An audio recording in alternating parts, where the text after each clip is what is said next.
pile of disclaimers that will probably sound ridiculous and offensive and stupid, and apologies in advance for the noisy fan, and apologies in advance for any stupid things I say in this video. Oh, and the duration of the video as well, if it ends up being too out of hand, because after all what I'm just saying is just purely madness, and it's just another, I guess you could say, rant.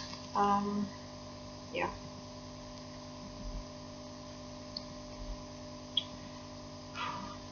So here's the first offensive statement. Sometimes think, you know, when life just gets too hard, when it just gets to you, that the only solution left when you feel like you cannot relate to people is, and you're poor, and you're broke, is become a porn star. That's one. Maybe a lot of people in the porn industry are actually socially inept and have low EQs, potentially. I don't know though. I really don't know. Is it something I'd want to do? No, not really, but considering I've had 2 to 3 people, I guess, yeah, multiple times suggest, well, not the porn star thing, but I've had people suggest to me, including members of my own family, suggesting I become an escort. And I found that insulting because I was a teenager and I've always been a bit of a late bloomer, so why would I want to sell my body for sex? It's like the implication is that's all I'm good for. And, you know, if you push somebody to the brink of madness and you talk about your favourite interests, or you go on and on about certain intellectual topics as a woman, I find that people zone out in general, probably because I'm being annoying, but also nobody wants to listen to your damn shit, you know? Like, why the hell would anyone want to listen to what you have to say about? I mean, you're lucky if anybody can listen to what you have to say, but then I've realised most people, like, especially men, like, they can't register things, especially maybe if you're bookish or start talking like some crazy, I don't know, I was gonna say presenter, maybe, or you're just ranting, narrating your opinion on things, which makes you sound as pathetic as some middle-aged man talking about politics, ranting about politics at the end of a bar type thing.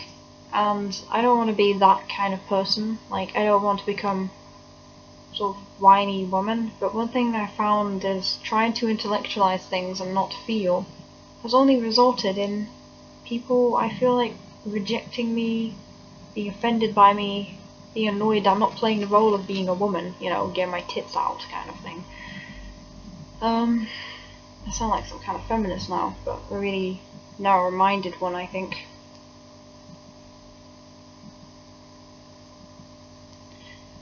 And, well, yeah, just, where was I?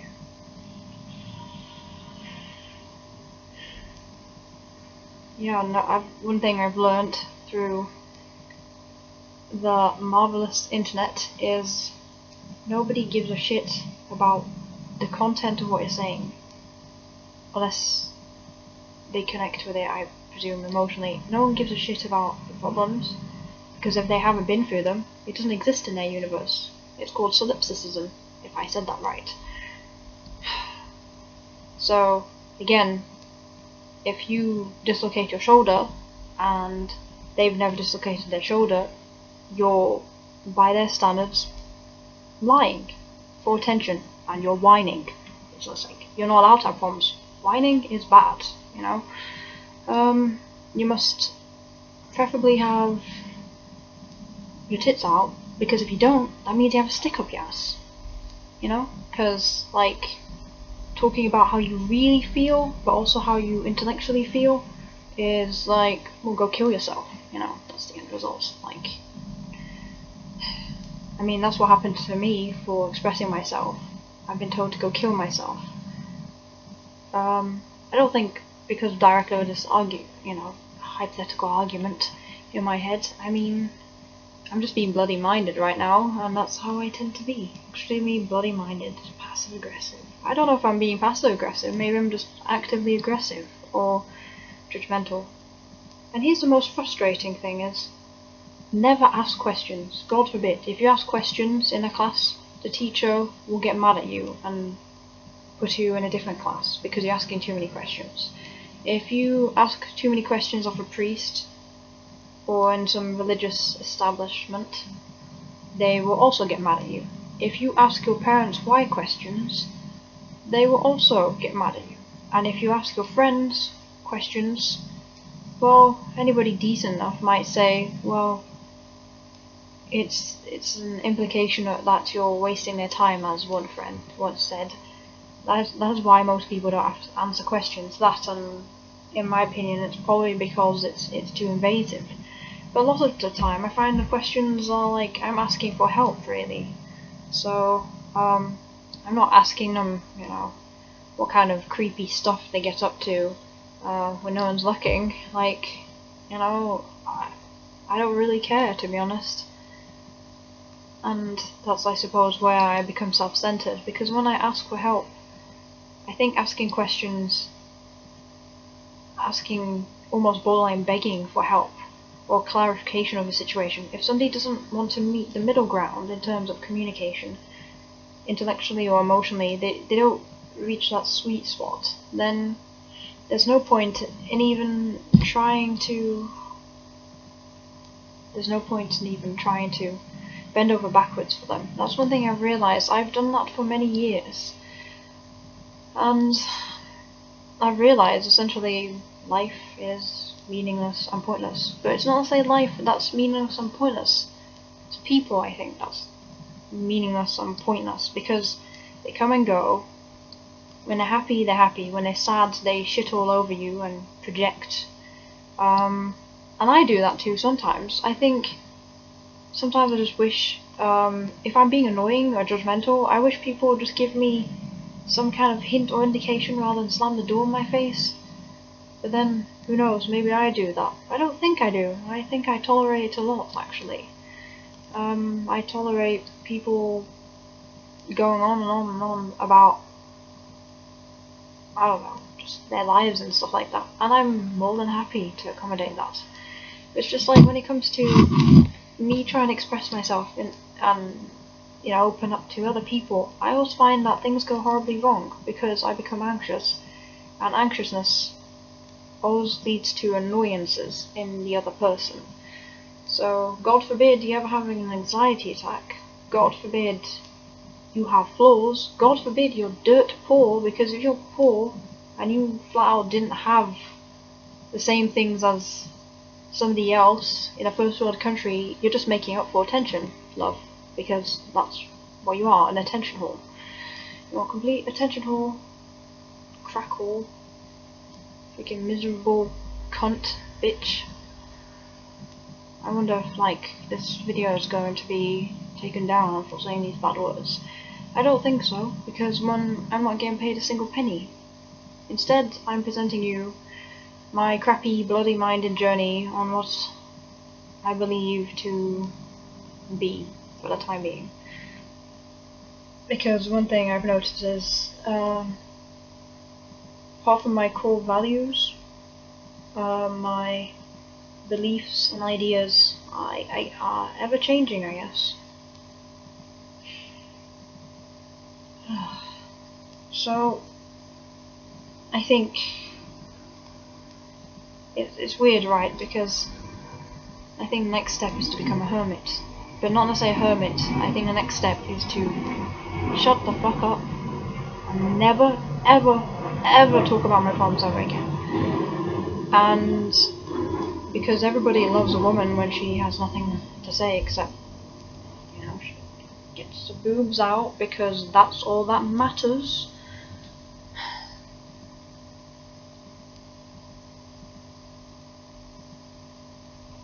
Because that's all I'm worth. That's the implication anyway, with a lot of people. Oh boo-hoo, you're poor, who gives a shit? Just manifest money, you stupid cunt. Just go outside, and just stand there, naked, and people throw money at you. No, I'll probably just be arrested, to be honest, and that sounds quite bipolar, doesn't it? I mean, I'd have to take a dozen drugs that I've never taken, or don't even know what they do to me to even begin to do such an absurd thing. But, I think I'm starting to understand Jim, what's his name? Jim Carrey's, like mental breakdown when years ago he started stripping, like, on a show apparently. Like,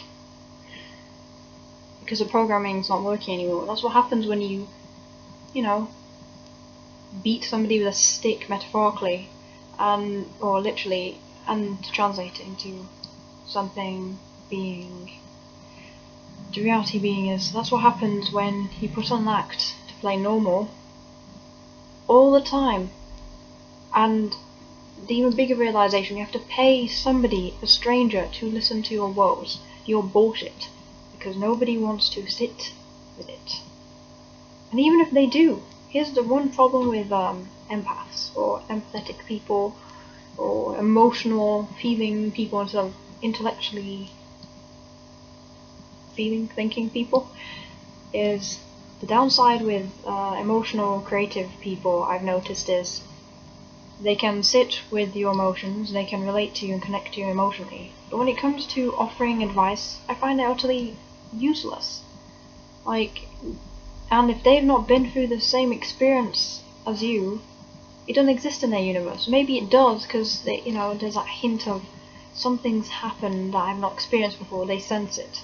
But they're unable to provide a logical, tangible solution. And yet, here I am, or in general, I complain that people, the more logical friends of mine, or intellectual type people I've known, they expect solutions from me, or feedback, like some political argument, like, not say an actual argument, but I mean, they expect some fast responses,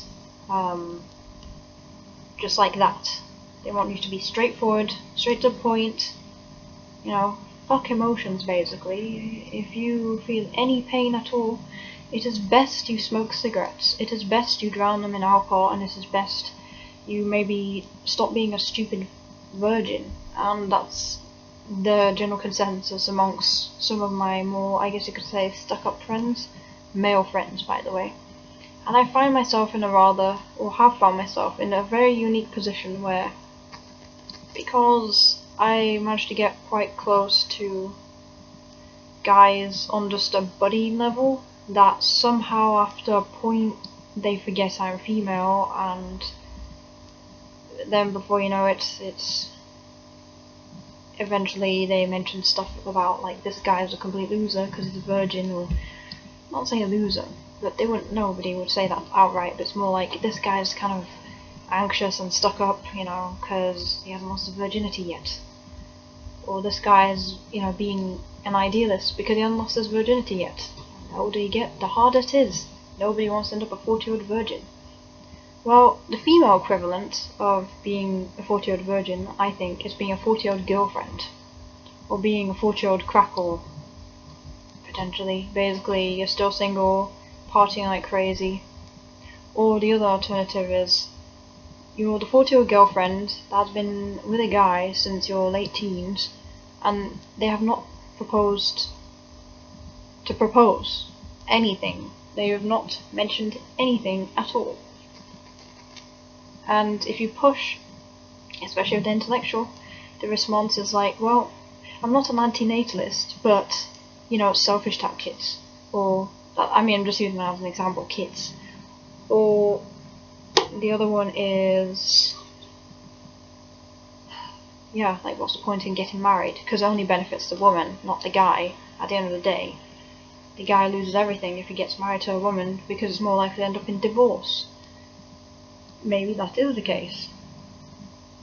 But then, hypothetically, why would a woman want to be tied down?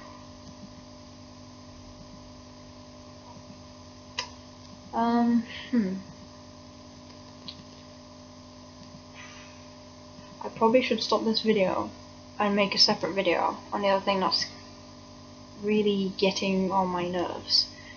Or I could add it to this one.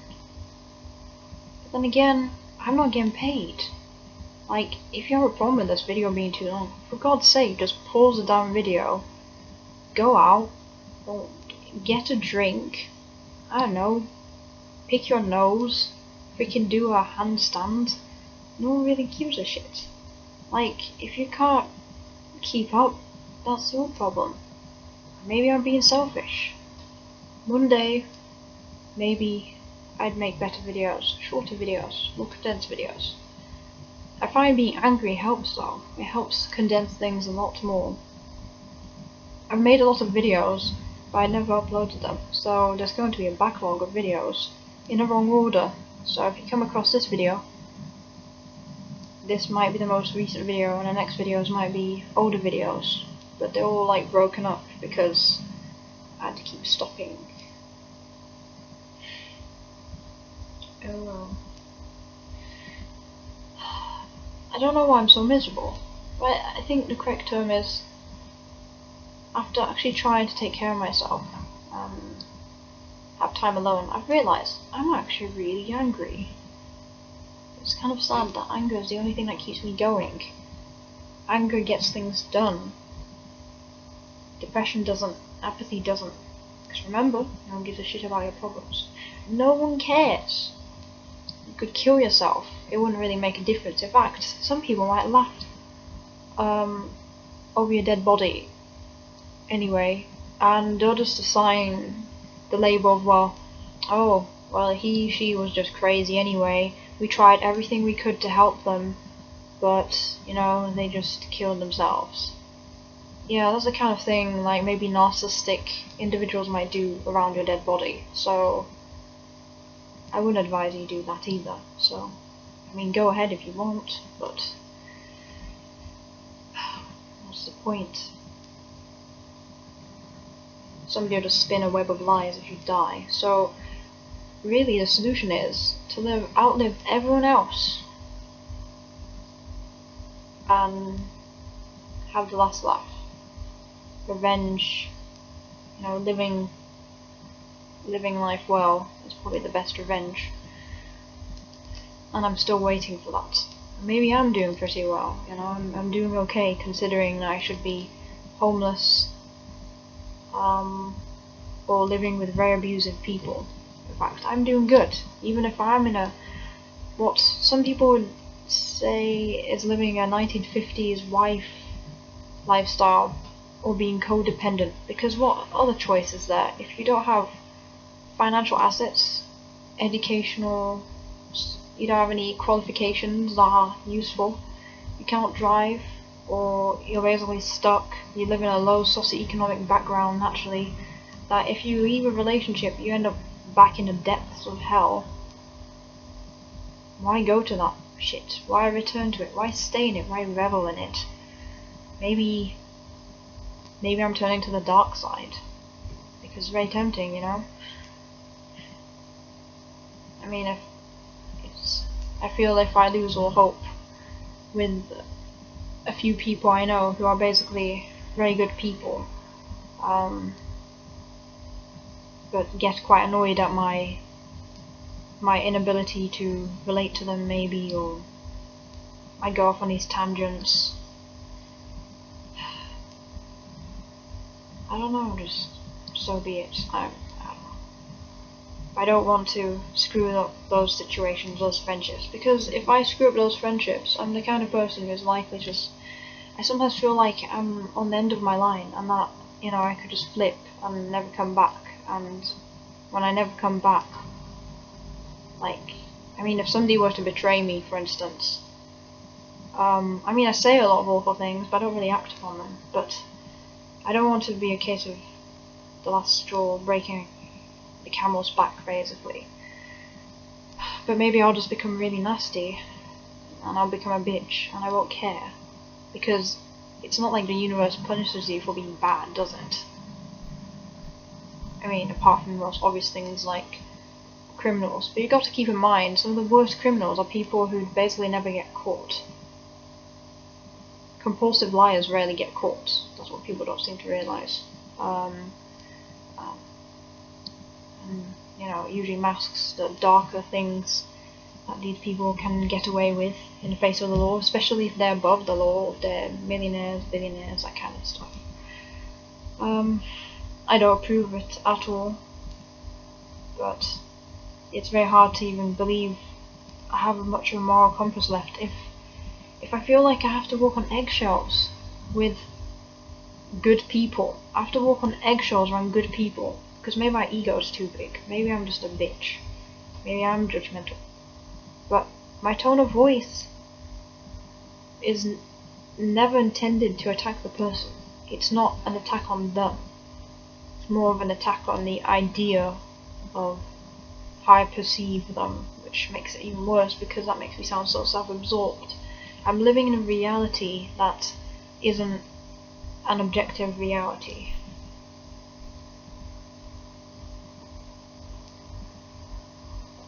And it's annoying as well because when I try to open up to people, even on an emotional level, I feel like it goes in one ear and out the other. And even if they're processing it, I don't know, I don't feel like they're on my side, you know?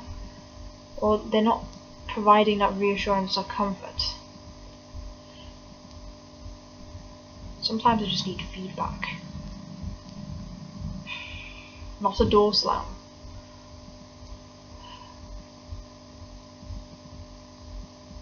I think I'm back to my absurd beginning mentioning being a porn star sex worker. I think that's a very low vibration, very low frequency. I like to avoid that. I mean, how would you feel if your mum did that? And how would you feel if your sister did that? How would you feel if your daughter did that? That's what I like to ask. And maybe some of you out there have daughters, or a man or whatever, and or you have a mother or sister, and you're perfectly fine with that. But are you really? Do you realise what that means? Like, you're just... it just seems to have such negative energy, unless of course the person doing these sex acts are getting energy by having all eyes on them. So maybe it does work out, but unfortunately when you're left with no choice because of you feel like you can't get a job in a bar, you feel like you've given 1,000,000, 100, 200, 300 applications, your CV is good, you're told your cover letters are amazing, by people working in these agencies, and they're the ones asking you, how do you do that? And yet they're the ones with a job, helping you get a job. It's ridiculous.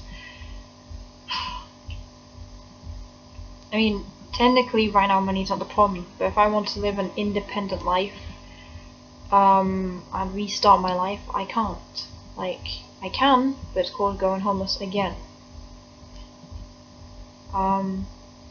Again, I once googled some blogs and stuff about homeless people, and apparently the life expectancy of women homeless is far lower than the life expectancy of homeless men, and that you risk all kinds of chronic long-term health problems as opposed to exposure or being in an uncomfortable situation. And nobody wants to be that friend or relative that basically overstayed your welcome. I don't want to. I mean, I don't want to kill myself, but it's just like, sometimes I feel like life would be easier if I just got hit by a truck, you know, kind of thing. And then on top of it, some people I've dealt with or interacted with, you know, some sound advice, I see where they're coming from. They will say things like, you know, you need a tough love approach. Yeah, it's kind of hard though. It's kind of hard when your entire childhood was already tough love. What if all you ever knew was tough love? And to the point you become you're just throwing yourself to the wolves as a result. You know, you're living for survival constantly because you feel like you cannot rest at all because you don't have what other people have, which is financial stability, and more important than financial stability is a family. People don't seem to realize sometimes the most obvious thing. Like, the reason, for instance, why I or others might be struggling is simply put that, you know, I have nowhere to put my stuff. I have nowhere to go. Like, and then when you talk to rich people, I hate using that term, rich people, because I don't think of, you know, my friends as rich or poor or anything. When you talk to rich people, they just say, oh, you're being so immature, you know, to cling to certain objects.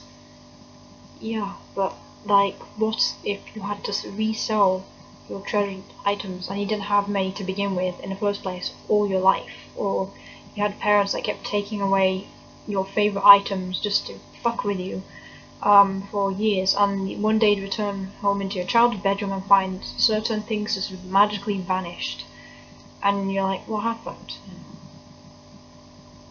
Or you're expected to buy everything yourself with your own job, and if you can't get a job, or your parents can't afford certain things, or you can't afford certain things, it's very hard basically to become enlightened if you started from dirt, in my opinion. I think mixing spirituality is, I have to say this, I find it so ridiculously convenient, so absurd. You can call me judgmental and whiny as much as you want, but at the end of the day, right, did Gandhi start out poor? No. Did all these great spiritual people start out poor? No, they did not. They started out swimming in fucking money.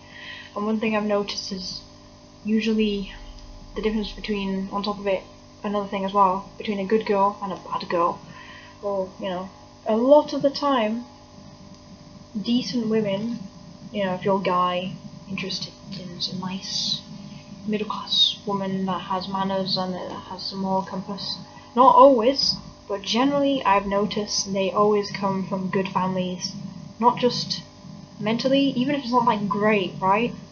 One important thing is one or both of the parents are working and they have that financial stability, and they didn't get, like, you know, sexually abused by their direct parents preferably. I mean, even if they did, I've noticed one thing that seems to trump sexual abuse or like bad things that happen to you is if your parents are rich, essentially, or financially stable. There's not the constant threat of, oh, like tighten the belt, you know.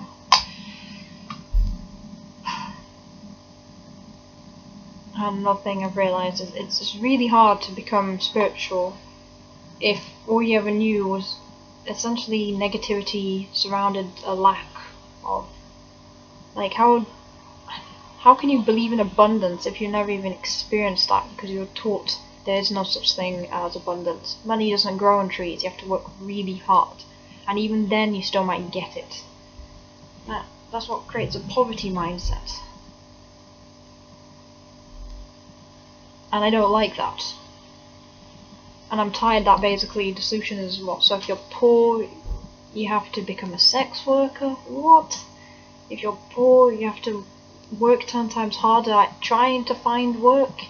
If you're poor, you're just being a whiny idiot?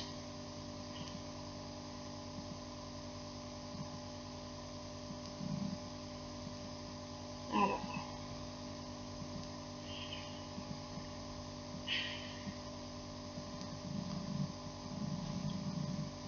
I suppose my next video will probably rant about poverty also, potentially.